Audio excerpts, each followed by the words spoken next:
Acho que faz quase um mês, né, que a gente teve aqui. O último estudo abordamos os aspectos da humanidade de Cristo. Baixa um pouco aí, Sérgio. É o terceiro. E vimos porque seria necessário que ele se tornasse homem. Quem sabe?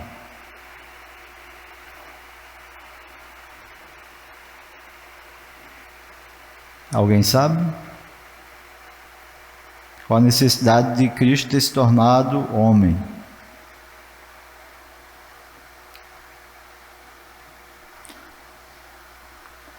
A primeira foi para que ele se tornasse um substituto, ele teria que ser igual a nós. Não é isso? Esse é um primeiro ponto, porque Deus escolheu que ele fosse ser um homem e não um anjo. Porque Deus não quis salvar anjos, não é verdade? Não há salvação para anjos. Mas para o homem, aprove a Deus salvar. Então, uma das melhores maneiras que Deus é sábio em toda a sua totalidade seria que nós fôssemos substituídos por ele, né? Então ele teria que ser totalmente homem. Então, como é que ele seria um homem? Ele teria que ter um corpo, alma ou espírito, né? Depende aí da visão tricotômica ou dicotômica. Mas que seria necessário, a gente vai ver que ao longo da história houve divergência nisso, né? E foram doutrinas consideradas heréticas pelo o concílio que abordou isso aí. Porque não satisfaz o que é revelado na Bíblia. Então nós vemos, esse é um dos aspectos da substituição, né? Nós vemos assim que a Bíblia, o apóstolo Paulo trata também Jesus Cristo como o segundo homem, né? E fala também do primeiro Adão. Não é isso? Então são dois pontos de representatividade da raça, né? Adão era o representante da raça humana e por isso ele falhou, né? Ele transmitiu o que? A culpa, não é isso? Do pecado. Cristo vem como representante também, não é isso? O segundo Adão da raça. Então, ele como substituto, o que foi que aconteceu? Ele cumpriu a lei, não é isso? Então, ele adquiriu o quê? Obediência. E de modo substitutivo é aplicada a nós a obediência de Cristo, não é verdade? Esse é um meio em que nós podemos ser justificados pela substituição, né? Através de ele ter recebido o castigo, porque as coisas de Deus são justas, né? Então ele assumiu a nossa culpa. O próprio Deus assume a nossa culpa, não é isso? Então, exato. É o que eu falei, ele adquiriu justiça quando cumpriu a lei, né? Ele foi obediente em tudo, até a morte e morte de cruz. Então esses são aspectos essenciais para que Deus se tornasse homem. Era para que ele lhe substituísse. O livro de Hebreus diz que em tudo ele foi tentado, né? À semelhança de nós. Por isso que ele pode nos ajudar, não é verdade? E agora a gente vai entrar no aspecto da divindade ou deidade, né, de Cristo. E por que, agora outra pergunta, por que ele teria que ser Deus também? Por que ele teria que ter duas naturezas? Nós falamos da natureza humana e ele também teria que ter a natureza divina. Por quê? Na Bíblia fala muito sobre isso, né? Só Deus quem perdoa pecados. Não é isso? Isso já começa a aparecer aspectos, né? Porque seria necessário ser Deus a fazer esse sacrifício, né?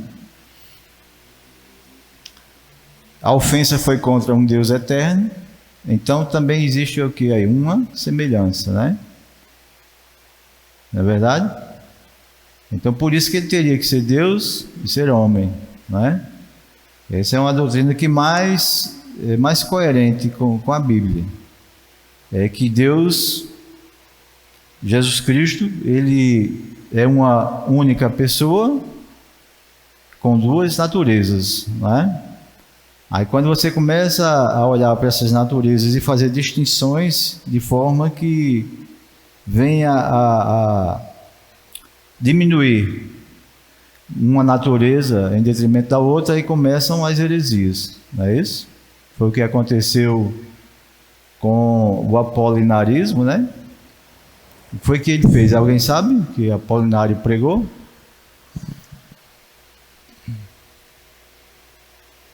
A gente tem que olhar no livro aqui, porque eu também não sei. Salomão, lembra não? Lembra, Sérgio? Apolinário, ele foi bispo, né? Lá de... Se eu não me engano, foi Laodiceia, mas está aqui. E outra divergência também foi o nestorianismo, né? E outro também foi mas uma outra principal nesse período aí foi o arianismo veio um pouco antes, né? Essas três principais se dá quase que no mesmo momento e quando está em debate essa questão de natureza, da pessoa de Cristo e da natureza. O outro foi o eutiquismo, né? Que Eutico foi um bispo também, um monge, né? Ele apregou aí durante um bom tempo que essas duas naturezas elas se uniram e de forma que criou-se uma terceira coisa, né? Então também não batia, foi considerado como herético porque ele pregava a união dessas naturezas de forma que se fundiam a ser mais divino, mais humano, mas que também fugia desse ponto. Então esses três pontos aí, esses três aspectos que foram considerados heréticos, né? O arianismo também fala da questão da humanidade, né? Aceitava a humanidade, mas com relação à divindade, né? Ele diminuía Cristo, não é isso? Também já no século XIX tem também uma ideia que se chama do esvaziamento, que não é muito correto não, porque dá uma ideia que Jesus Cristo ele não veio como completamente Deus. Isso aí foi muito pregado pelos liberais, século XIX. Mas que também, quando eles vão citar aqueles textos lá de Filipenses, né, que ele deixou a glória, diminuiu, né, também não é correto, porque vai de certa forma afetar essa questão de Jesus Cristo ser plenamente homem, plenamente Deus, né? Ele esvaziou-se da glória dele, ele assumiu a forma de servo, não deixando de ser Deus, ele deixou de usar os atributos dele, né? Mas em nenhum momento ele foi diminuído.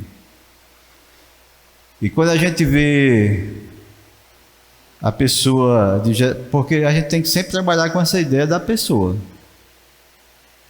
A pessoa é que é responsável pelos atos, né?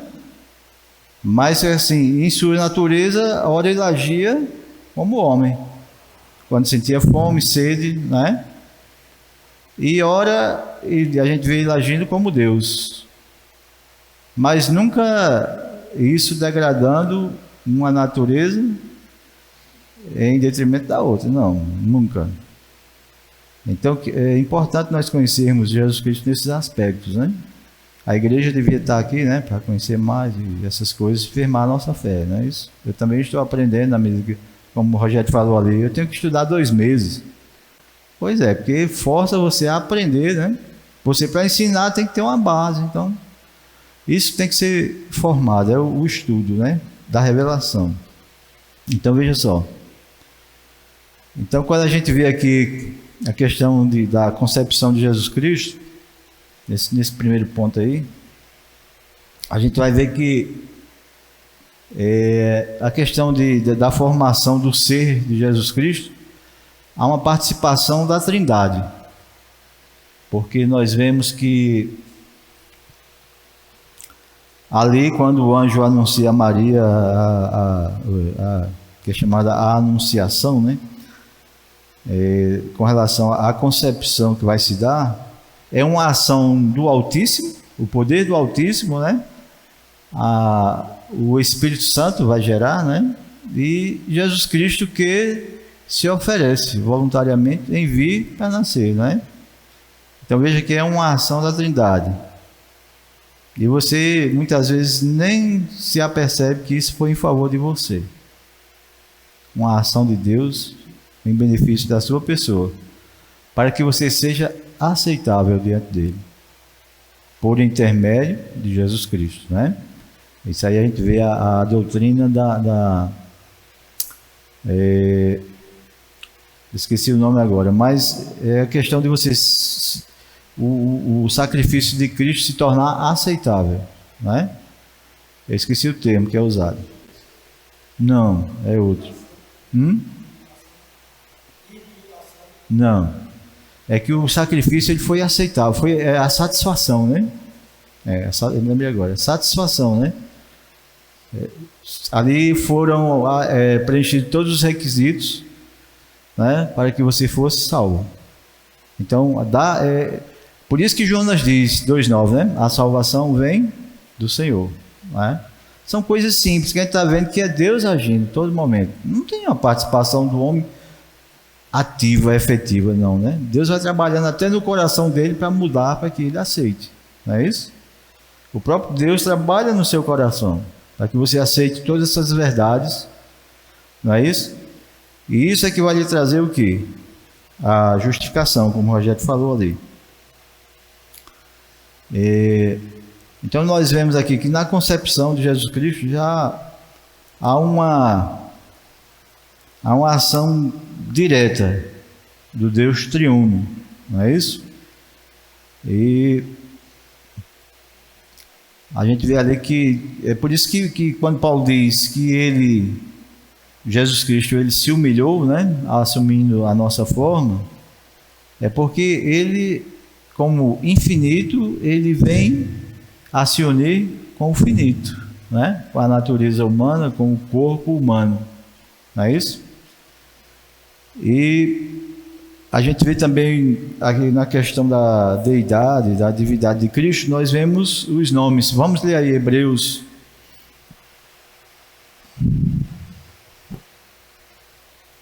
1:8, João 20:28. São muitos textos aqui, mas a gente vai tomar só alguns como exemplo. A questão dos nomes, do nome Deus sendo atribuído a Cristo, indicando que ele é Deus. Esse mesmo nome foi usado na pessoa da deidade completa, né? No Antigo Testamento. São nomes que são usados lá no Antigo Testamento e que também são atribuídos a Cristo. Hebreus 1:8.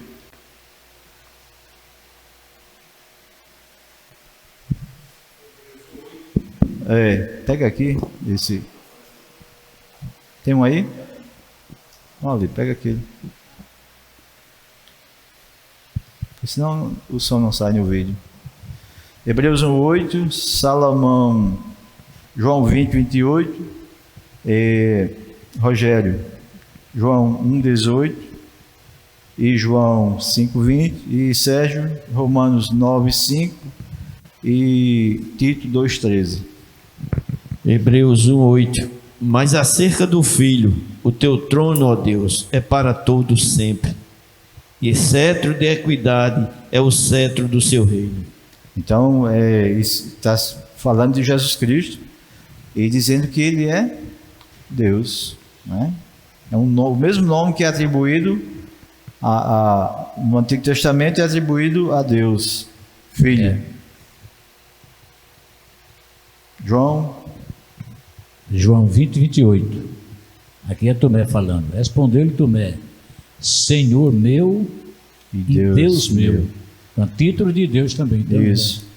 E aí tem a questão da tradução da Septuaginta, né? É verdade. Que faz com que a gente perceba que essa tradução, esses nomes, eles na tradução foram atribuídos o mesmo nome lá da Septuaginta, que foi a tradução do Antigo Testamento, o mesmo que é usado no texto grego do Novo Testamento. Na Septuaginta, esse Senhor aqui é Kyrios. Kyrios, usado, que é o equivalente. Isso. Porque exatamente, Salomão trouxe aí uma questão bem interessante, porque Kyrios ele poderia ser usado como para qualquer pessoa, né? Mas só que quando ele é usado na tradução do Antigo Testamento, ele está sendo usado para Deus. E no Novo Testamento, que é na mesma língua, também vai trazer esse mesmo nome. João 18. Isso. João 18. Ninguém jamais viu a Deus. O Deus unigênito que está no seio do Pai é quem o revelou. Qual é o outro? João 5:20. 1 João? Não, João. João 5:20. João 5:20. Porque o Pai ama ao Filho e lhe mostra tudo o que faz, e maiores obras do que estas lhe mostrará, para que vos maravilheis. Deve ser 1 João, né? Fugiu do contexto. Também sabemos que o Filho de Deus é vindo e nos tem dado entendimento para reconhecermos o verdadeiro. Estamos no verdadeiro, isto é, em seu Filho Jesus Cristo. Este é o verdadeiro Deus e a vida eterna. Tem dúvida, né? Não tem dúvida. Não tem dúvida alguma. Eu não sei por que o Testemunho de Jeová ele faz isso, né? Inclusive, num único versículo ele vai lá e... Inclusive, Colossenses 2:9 diz que nele habita corporalmente. Tudo, verdade. Próximo, Romanos 9:5 e Tito 2:13 para Sérgio. 9:25. Romanos 9:5. 5. Dos quais são os pais, e dos quais, segundo a carne, veio Cristo, que é sobre todos, Deus bendito para sempre. Amém. Não tem dúvida, né? É o apóstolo Paulo. Deus bendito eternamente. Amém. Tito 2:13. Aguardando a abençoada esperança e o aparecimento glorioso do grande Deus e nosso Salvador Jesus Cristo. Amém. O grande Deus. Agora, outro nome atribuído a Jesus Cristo, que significa ele ser Deus. Mateus 16:17. É aquela declaração famosa, né, de Pedro. Salomão, Mateus 16:17. Sérgio, Mateus 27:40 e 43. Adenilson, Marcos 14:61-62. E quando o Rogério chegar, Lucas 22:70. Vamos lá. Amém. Mateus. 16:17, né? Isso. Respondeu-lhe Simão Pedro: Tu és o Cristo, o Filho do Deus vivo. Então Jesus lhe afirmou: Bem-aventurado és tu, Simão Barjonas, porque não foi carne e sangue que tu revelou, mas meu Pai que está nos céus. Amém. Veja só, esse Filho de Deus ele pode ser usado para anjos. A Bíblia pode usar nesse contexto de anjo para uma própria pessoa. Mas nesse contexto aí, é claro que ele está usando o título Filho de Deus como Deus. Vamos lá, o próximo. Agora é Mateus 27:40 e 43. É Sérgio. E Rogério, Lucas 22:70 e João 5:25. E dizendo, tu que destróis o templo e em 3 dias o reedificas, salva-te a ti mesmo, se tu és o Filho de Deus, desce da cruz. 43. E ele confiou em Deus, liberta-o agora, se ele quiser, pois ele disse, eu sou o Filho de Deus. Amém. Marcos 14:61-62. São claros, né, essas atribuições aí desses nomes a Marcos 14:61-62. Isso. Ele, porém, guardou silêncio e nada respondeu. Tornou a interrogá-lo: o sumo sacerdote lhe disse: És tu o Cristo, o Filho de Deus bendito? Jesus respondeu: Eu sou, e vereis o Filho do Homem assentado à direita do Todo-Poderoso e vindo com as nuvens do céu. Rapaz, isso aí remete a Daniel 7, né? Aquela visão de Daniel que ele viu o Filho do Homem. Essas palavras de Jesus Cristo parecem Daniel falando, né? E isso aqui era a maior blasfêmia que podia alguém dizer, né? Principalmente para um sumo sacerdote. Eu sou o Filho do Homem, né? Nesses aspectos e nesse contexto da profecia de Daniel, né? Porque lá Daniel vê o que? O Filho do Homem, né? Que vai ao ancião de dias, né? Toda aquela desenrolada ali de Daniel 7. Então veja só como é aplicado esse nome Filho de Deus, indicando que realmente ele é Deus. E você veja que o judeu é cego para essas coisas, né? Está lá no Antigo Testamento isso aí, né? Daniel 7. Falando de quê? Do Filho do Homem, né? Pois é. Vamos lá, o próximo. Lucas 22, 70. Então disseram todos: Logo tu és o Filho de Deus? E ele respondeu: Vós dizem que eu sou. E o outro João? João 5, 25. Esse eu sou, geralmente, quando Jesus Cristo fala, ele também tem uma referência a Moisés, né, na sarça. Mas aqui o que está sendo enfatizado é Filho de Deus. João 5, 25. Em verdade vos digo que vem a hora, e já chegou, em que os mortos ouvirão a voz do Filho de Deus, e os que a ouvirem viverão. Isso aí é também a atribuição a ser Deus realmente, né? Ouvirão a voz do Filho de Deus, que é Deus. Agora, o primeiro e o último, o Alfa e o Ômega. Apocalipse 1,17. Vamos comparar com Isaías 41,4. Rogério lê Apocalipse 1,17 e Adenilson Isaías 41,4. Apocalipse 1,17. Quando o vi, caí a seus pés como morto. Porém ele pôs sobre mim a mão direita, dizendo: Não temas, eu sou o primeiro e o último.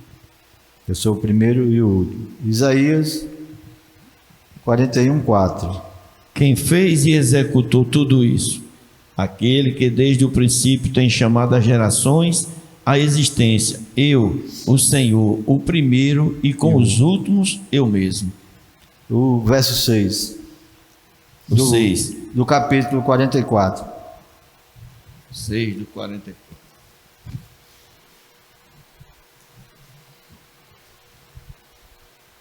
Assim diz o Senhor, Rei de Israel, seu Redentor, o Senhor dos Exércitos: Eu sou o primeiro e eu sou o último, e além de mim não há Deus. Pois é, aí é a questão, né? Além de mim não há Deus.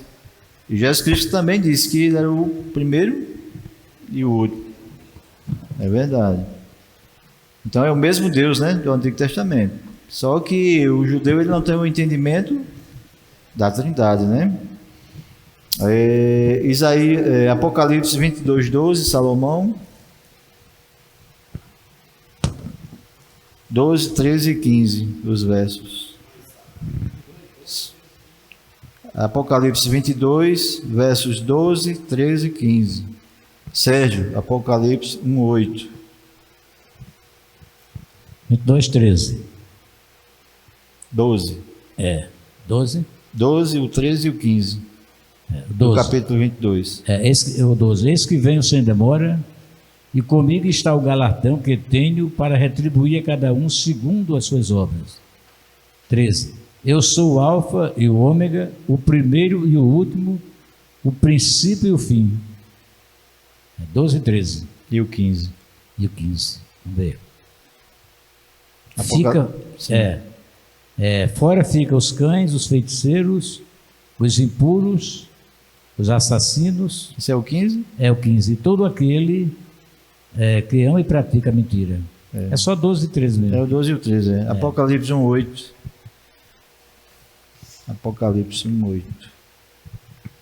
Eu sou o alfa e o ômega, o princípio e o fim, diz o Senhor, que é, que era e que há de vir, o Todo-Poderoso. Então veja só que esses termos que são usados no Novo Testamento, eles não estão soltos, né? É como a maioria das citações que os apóstolos fazem das escrituras do Antigo Testamento. Não estão soltos, estão amarrados ali como cumprimento, desdobramento do que foi prometido lá, né? Então Jesus Cristo ele vai afirmar que ele é aquele mesmo Deus, é a mesma essência, né? O mesmo Deus lá que se revela no Antigo Testamento. O Santo, Atos 13:14, vamos comparar com Oséias 11:9. Adenilson, Atos 3:14 e Rogério, Oséias 11:9.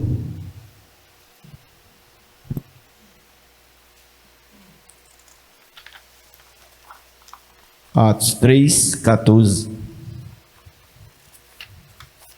Vós, porém, negaste o santo e o justo e pediste que vos concedesse um homicida. Atos 3, Atos 3:14. Oséias 11:9. Não executarei o furor da minha ira, não tornarei para destruir a Efraim, porque eu sou Deus e não homem, o santo no meio de ti, não voltarei em ira. A questão é o santo, né? Esse nome que é atribuído a Jesus Cristo como Deus. Também temos o nome Senhor, que aqui seria Kyrios, né? No grego, esse Senhor aqui. Atos 9:17, Salomão, Atos 9:17, Adenilson, Atos 16:31, Sérgio, Lucas 2:11 e Rogério, Atos 4:33. Aqui é usado o termo Senhor. Esse termo Senhor é como a gente usa aqui também, normalmente, como um pronome de tratamento, um tratamento respeitoso, mas aqui aquela questão da Septuaginta, que é atribuída a Deus, também é atribuída a Jesus Cristo no Novo Testamento, que foi escrito no grego também. Aqui novamente, ele aparece como Senhor. Então, Ananias foi e, entrando na casa, impôs sobre ele as mãos, dizendo: Saulo, irmão, o Senhor, olha aí, o Isso. Senhor me enviou a saber, o próprio Jesus, que te apareceu no caminho por onde vinhas, para que recuperes a vista e fiques cheio do Espírito Do Santo. Espírito Santo. Atos 16:31. Adenilson.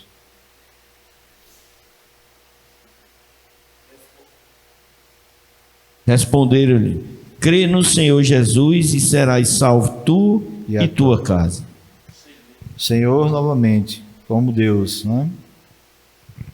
Os irmãos estão entendendo aí a questão de Senhor com relação à tradução, né, da Septuaginta, que quando em determinado momento na Septuaginta, em determinado texto, quando se referia a Deus, se referia a Senhor. E quando na escrita do Novo Testamento, também se atribui Senhor a Jesus Cristo como Deus, da mesma forma que é atribuído na Septuaginta. A Septuaginta foi o quê? A tradução do texto hebraico da Bíblia para o grego. E isso a gente vê que a necessidade disso se deu, que é um trabalhar de Deus, né? Nós já vimos aqui na questão foi História da Igreja, se eu não me engano, que a gente falou da expansão do cristianismo, né? Como se dá aqueles fatos que contribuíram para a expansão do cristianismo. E esse foi um dos fatos. Foi a helenização dos povos, né? Em que houve uma predominância da língua, e por causa dessa predominância da língua naquele mundo de então, antes de Cristo e durante Jesus Cristo e depois também, né? É onde há a expansão da igreja por causa do idioma grego. É tanto que se traduziu a Bíblia hebraica para o grego, para a língua grega. E também até a própria produção do Novo Testamento na língua grega fez com que houvesse uma expansão. Todo mundo lesse aquilo, né? Com mais facilidade, por quê? Porque era a língua do mundo romano, do Império Romano, né? Vamos lá? Lucas 2:11. Porque vos nasceu neste dia, na cidade de Davi, um Salvador, que é Cristo, o Senhor. O Senhor. O Salvador, que é Cristo, o Senhor. Já a criança, já indicando sendo Deus, né? Também.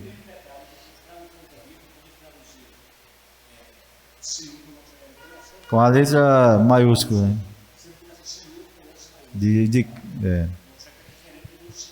Isso.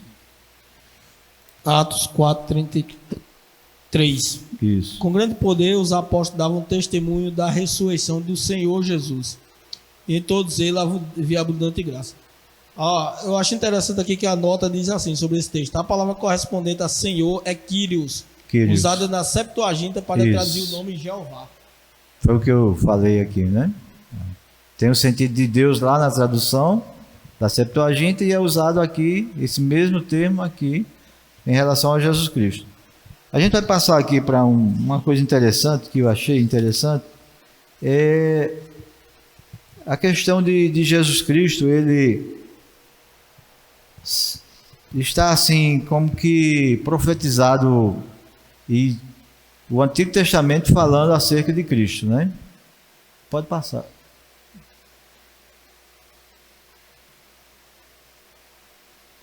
Pode passar aí. Pode. Aí. Então veja só.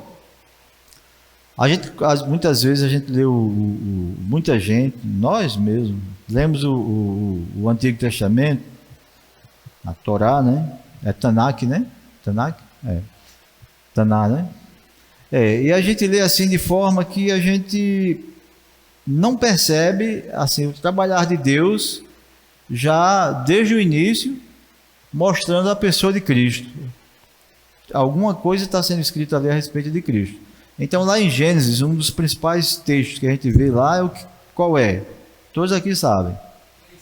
Gênesis 3:15. Fala sobre o quê? A semente da mulher. Então veja só como em Gênesis já está pronunciado, né? Já está prometido a vinda de quem? De Cristo, né? Lá na bênção de Jacó a gente também vê uma atribuição, né? Isso, exatamente. 49:10, né? De Gênesis fala de quê? Daquela bênção quando ele fala de Judá, né? Então ali também já é uma referência a Cristo, né? Eu acho que é 49:10 de Gênesis.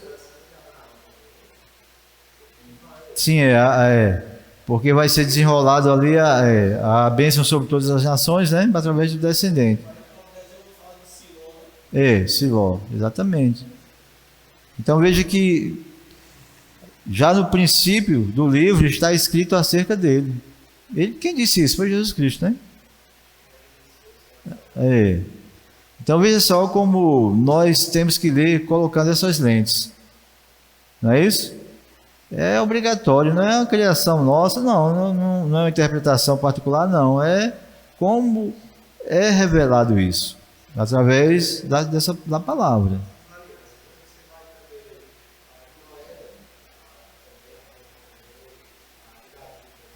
Porque quando você vê assim, no plano de Deus, aquela grande cosmovisão que a gente tem, né, de criação, queda, né, redenção e consumação. Isso aí é a grande história, né? É o grande relato de Deus. E ele vai se desenvolvendo dentro dessa história de Israel e a gente muitas vezes nem se apercebe disso.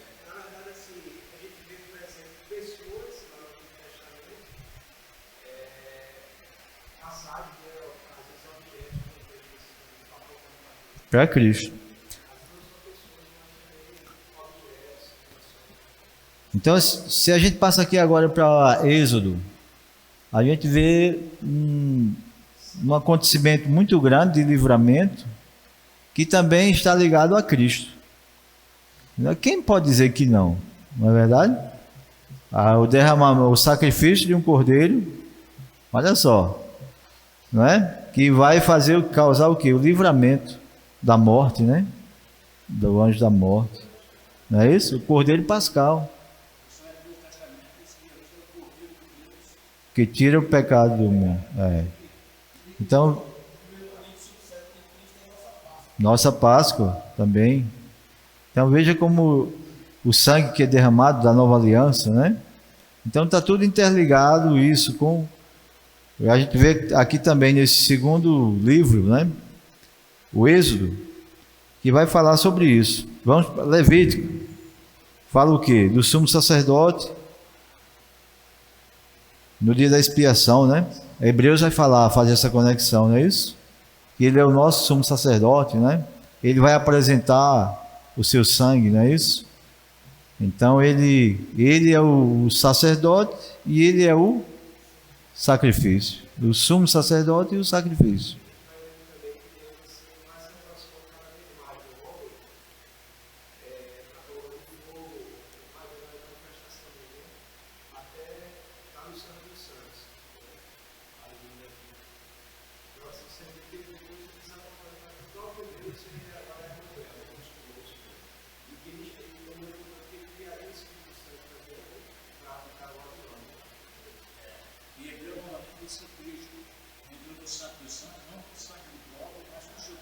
Ele foi o próprio sacrifício. Ele é o sumo sacerdote e apresenta-se como sacrifício à vítima também.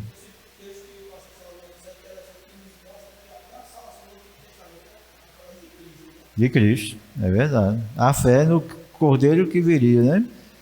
É verdade. E Números, a gente vê uma citação direta de Jesus Cristo, né? Lá a serpente que foi levantada no deserto. Então a desobediência dos israelitas causaram a morte. E a nação, aquele povo ia ser destruído.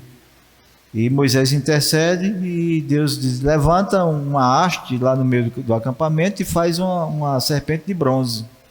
E aquele que olhar, for mordido, porque a serpente mordia e o cara morria instantaneamente. E disse, aquele que olhar será salvo. Aí Jesus Cristo disse o quê? Assim como importa que o Filho do Homem, ele falava, seja salvo. Então veja só que maravilha de conexão, né? Exatamente, apontando para Cristo. É maravilhoso isso, a gente vê essas coisas. Deuteronômio, a gente vê a questão do profeta que seria enviado, né?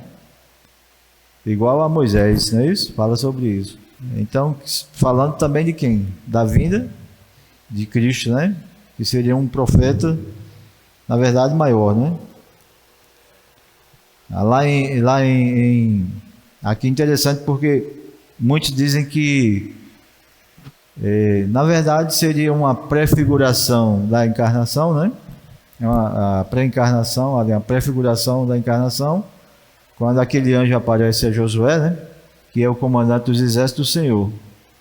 Então, muitos acham assim que é uma coisa mais simbólica e tal, mas que na verdade muitos outros concordam que ali realmente era Cristo que estava ali aparecido. Por quê? Porque todas as vezes que aparecia esse anjo do Senhor, poucas as vezes não se adorava a ele. Mas na medida que se adorava e ele aceitava a adoração, era Cristo. Por quê? A Bíblia diz assim que ninguém jamais viu a Deus. Então só poderia ser visto como ele viu e o pai de Sansão viu, né? Só poderia ser o quê? Uma prefiguração de Cristo ali, uma teofania, né?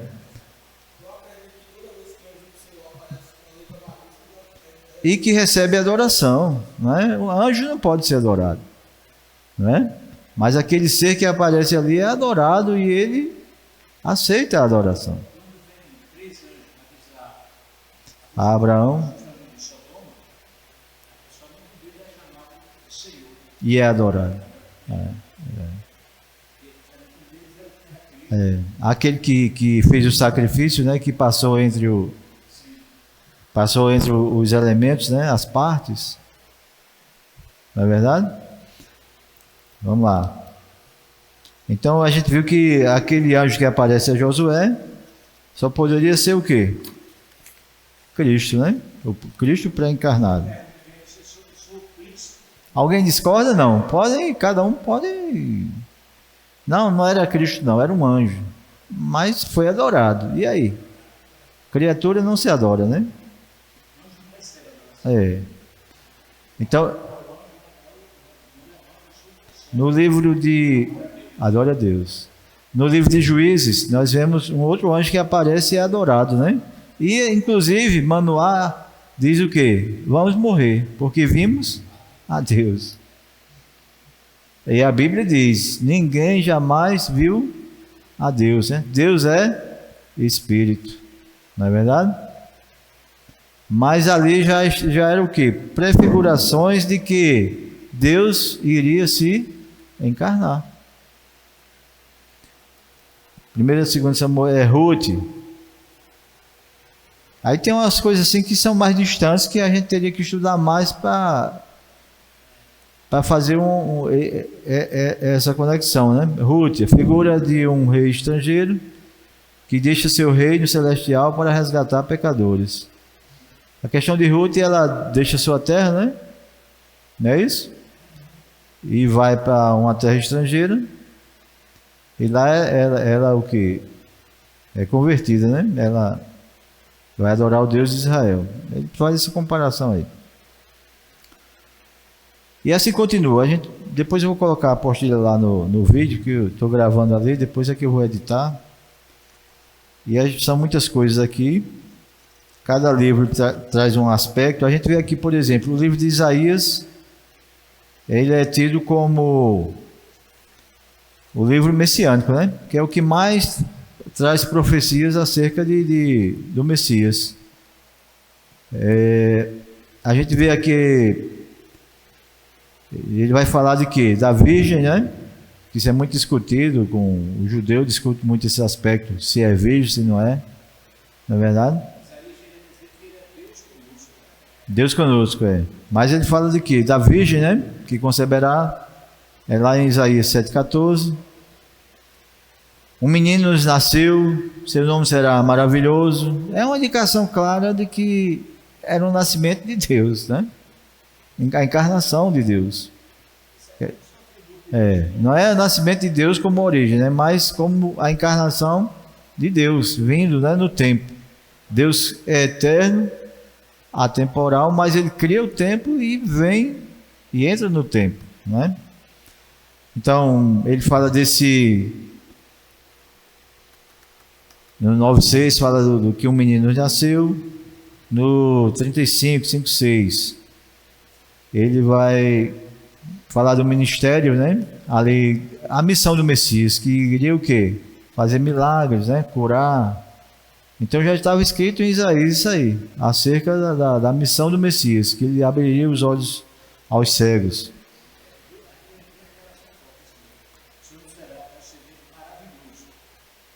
Deus forte, Pai. Como é que um menino é pai, né? Tá entendendo? É forte para que o cara entenda e não entende, né? E o próprio livro de Isaías dizia isso. Verão, mas não compreenderão, né?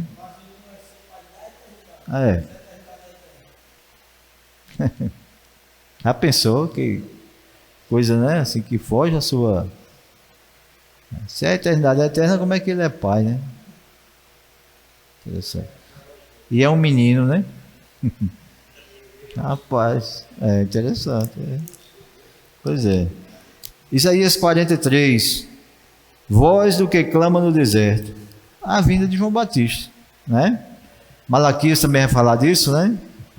Malaquias 3:1 vai falar disso também, que viria um predecessor, né? Alguém que viria preparar os caminhos, que viria anunciar o Messias, a chegada do Messias, né? Aí João Batista, ele é o último profeta daquela ordem veterotestamentária, né? A parte termina ali aquela com João Batista. E ele seria aquele que já estava descrito há cerca de quantos anos? 600 anos, né? Antes de Cristo, por aí. Também no 53:310 é um texto muito rico que fala sobre o Messias, a sua missão, o seu sofrimento, né? O seu sofrimento, não é isso? Homem de dores, Então veja que Isaías ele é muito rico com relação a Cristo. Isso. Verdade.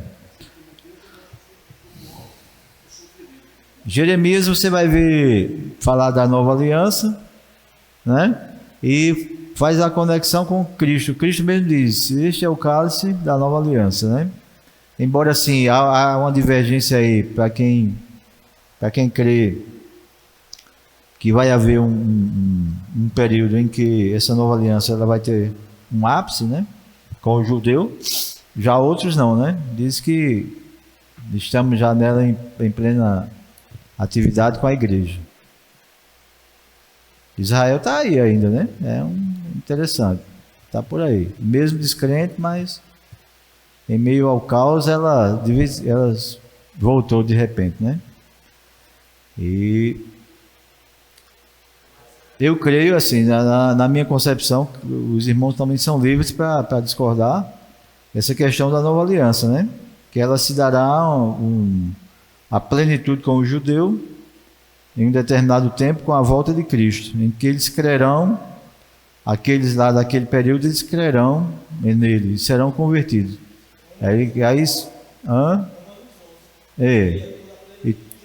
E todo Israel será salvo.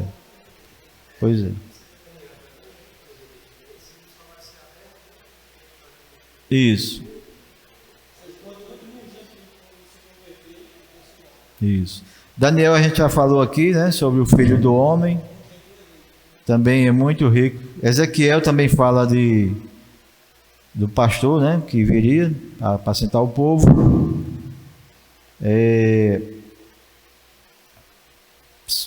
Aqui ele relacionou os 39 livros. Estou pegando aqui os mais que é mais no nosso dia a dia, que a gente tem mais aproximação. Jonas, Cristo falou sobre isso, né? Da morte dele, que ele passaria 3 dias e 3 noites no seio da terra, né? E Jesus Cristo ele faz já quer dizer que já tinha sido dado, né? O sinal de Jonas, que passou 3 dias e 3 noites no ventre do peixe, né? Do grande peixe. Se não isso, Então veja só como a gente não pode deixar de estudar, de ler, de compreender o Antigo Testamento. Senão a gente não entende muita coisa que está aqui no Novo Testamento. A gente passa por cima e às vezes aplica as coisas de forma errada. Deixa eu ver o outro. Provérbios também fala sobre a sabedoria, né? O tema de Provérbios é a sabedoria, que é quem? O verbo, né? É a palavra de Deus, né? Ali você vê ele fala sobre a sabedoria. É bom a gente ler depois esse livro de Provérbios. Ele também faz essa conexão sobre Deus. Vamos ler aí Provérbios 34. 30, verso 4.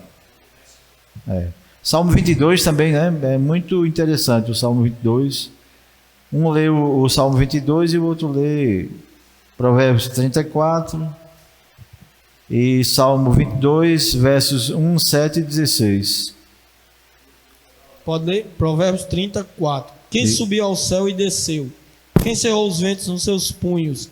Quem amarrou as águas na sua roupa? Quem estabeleceu todas as extremidades da terra? Qual o seu nome e o nome do seu filho? Se é que o sabes. O nome do seu filho.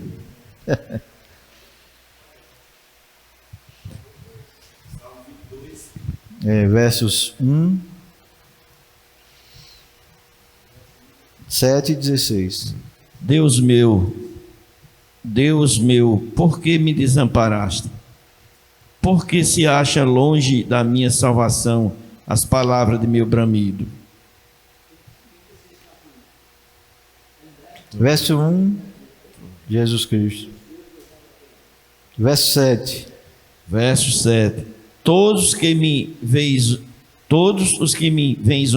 zombam, todos que me veem zombam de mim, afrouxa os lábios e meneia a cabeça. 16.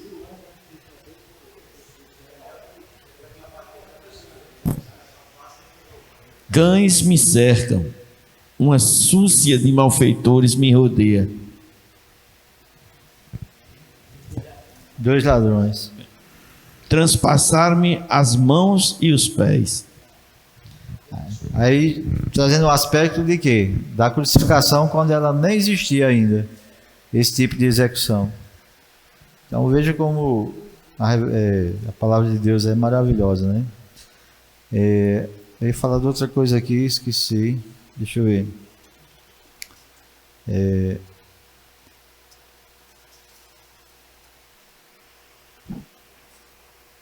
Então a gente vê a questão da revelação, ela é progressiva, né? Você vê que aspectos são dados e depois são desenvolvidos mais na frente, né? São executados, e o Novo Testamento ele traz a compreensão dessas coisas que foram ditas. Foi acerca do livro de Jó. Os eruditos eles creem que Jó talvez seja o livro mais antigo, né, da Escritura Sagrada. Aí você veja que nesse livro de Jó ele fala sobre um aspecto do Redentor e fala sobre o aspecto da ressurreição. Ele já fala da obra de Cristo, né? A mais de que, e se ele é tão... a gente não sabe nem mensurar quantos mil anos, né, se passaram, e que ele faz essa menção acerca do Redentor e da ressurreição. Veja aí Jó 19, de 25 a 27. Ele vai falar sobre a redenção efetuada lá no futuro, né? Porque ele fala de Redentor e de ressurreição. Então, para haver a ressurreição, teria que ser através de quê? De um Redentor. Toda vez que você ouvir esse termo redenção, Redentor na Bíblia, ele tem o significado de que algo foi pago, para que você tenha sido liberto. Sempre tem esse sentido de redenção, Redentor. Então ele redimiu, ele pagou, para que você fosse liberto de algum jugo, de alguma coisa que estava ali aprisionando. Vamos lá? Jó 19, 25 a 27. Porque eu sei que o meu Redentor vive, e que ele se levantará no último dia sobre a terra. E embora depois que meus vermes da pele destruírem este corpo, ainda assim em minha carne eu verei Deus, a quem verei por mim mesmo, e meus olhos o contemplarão, e não outros, embora os meus rins estejam consumidos dentro de mim. Rapaz, é maravilhoso ele mostrando isso. Que a carne vai ser consumida, mas na mesma carne ele verá a Deus, não é? Falando da ressurreição. É o que está escrito em todo o Novo Testamento. Não é verdade? Que esse corpo abatido, ele será renovado, né? Será glorificado. Não é verdade? Vamos concluir aqui. Malaquias também fala sobre isso. Abacuque é outro ponto que Abacuque toca muito interessante, é a questão da fé, né? Em meio ao sofrimento. Abacuque ele se desespera porque ele faz até um questionamento para Deus, né? Porque tanto sofrimento, não é verdade? Não é isso? Aí ele vai dizer que você tem que confiar mesmo em meio a tudo isso, né? Pode falar. Não é isso? Então, veja só como o evangelho ele foi modificado nesses nossos dias, né? E o evangelho ele está mostrando para a igreja outra coisa. O que é que o evangelho que tem sido pregado muitas vezes por aí, o que é que ele está falando? Saúde, né? Do emocional, prosperidade, né? Principalmente essa questão de você ser uma pessoa feliz, né? Você adquirir o que você quer, né? O conforto, né? Tudo relacionado ao mundo aqui, tá entendendo? Isso não é ruim. Você ter seu carro, você ter, né? Não é ruim. Agora sim, que o evangelho ele não está preocupado com isso, não é isso? A questão do evangelho é outra. Não é se você está, não. Até o evangelho, como esse livro de Abacuque mostra, ele vem trazer para a gente uma mensagem assim: como é que você vai se portar em relação à calamidade, né? E diante de Deus. Como é que você vai atravessar a calamidade, a doença, diante de um Deus que você crê nele, né? Porque a questão de Jó, por exemplo, né? A questão de Jó, o que aconteceu com Jó é que ele era um camarada que talvez fosse o homem mais rico do mundo, né? Da época, né? Digamos assim. E ele cai numa miséria tal que ninguém queria estar nem perto dele, né? Já estava fedendo já e, né, a coisa estava ruim. Mas o que foi que aconteceu com isso? Ele, depois que passa tudo isso, né, tem aquela questão dos amigos, etc, etc, isso trouxe para ele uma aproximação a Deus, não é verdade? Então, para nós que somos crentes hoje, quando a gente vê uma mensagem que está dizendo para a gente que se a gente crê em Jesus Cristo, que a gente crê em Deus, né, tudo vai ser resolvido, é uma mentira. Porque Jesus Cristo alertou: rapaz, no mundo tereis aflições. Agora você tem que ter bom ânimo, por quê? Porque ele venceu. Como foi que ele venceu? Morrendo. Pede justiça, é porque foi, exato. O que acontece é que, mas o problema foi o seguinte: ele disse: rapaz, meu Deus, olha só que a desgraça que está acontecendo aqui no meu povo, né? Aí eu disse: eu vou ajeitar, eu vou mandar um povo pior do que esse seu aí. Aí ele desesperou, você disse: rapaz, e agora? Como é que pode acontecer? Né? Aí aquele que veio já foi destruído por outro pior, né? E assim foi. Aí a gente questiona muito isso nos nossos dias também, né? De alguma forma ou de outra. Muitas vezes a gente quer o governante que a gente quer, né?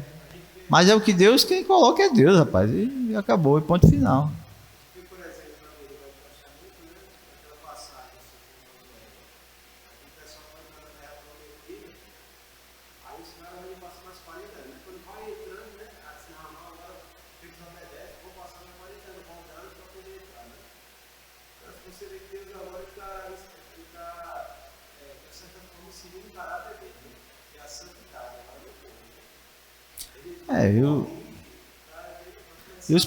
Os planos de Deus eles são interessantes, né? Faraó queria que os meninos ficassem, né?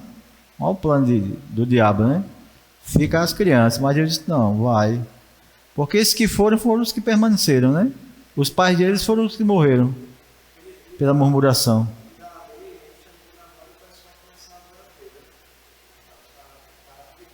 Isso. Então, vamos terminar e a gente vai ver assim, terminando com isso, com essa reflexão. que é bom a gente obedecer, porque Deus trabalha com justiça, Ele é justo. Então você é filho, mas se você pisou na bola, Ele vai justiçar você, né? E muitas vezes você é justiçado para que você não seja condenado com o mundo, né? Porque o castigo para o mundo é diferente, não tem restauração, né? Mas para o Filho de Deus é um meio, não é isso? Então veja só como a tônica é diferente, né? O Evangelho ele traz restauração para você, requer de você o quê? Santidade.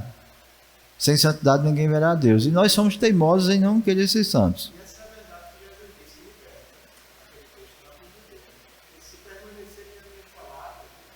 Isso. Então vamos.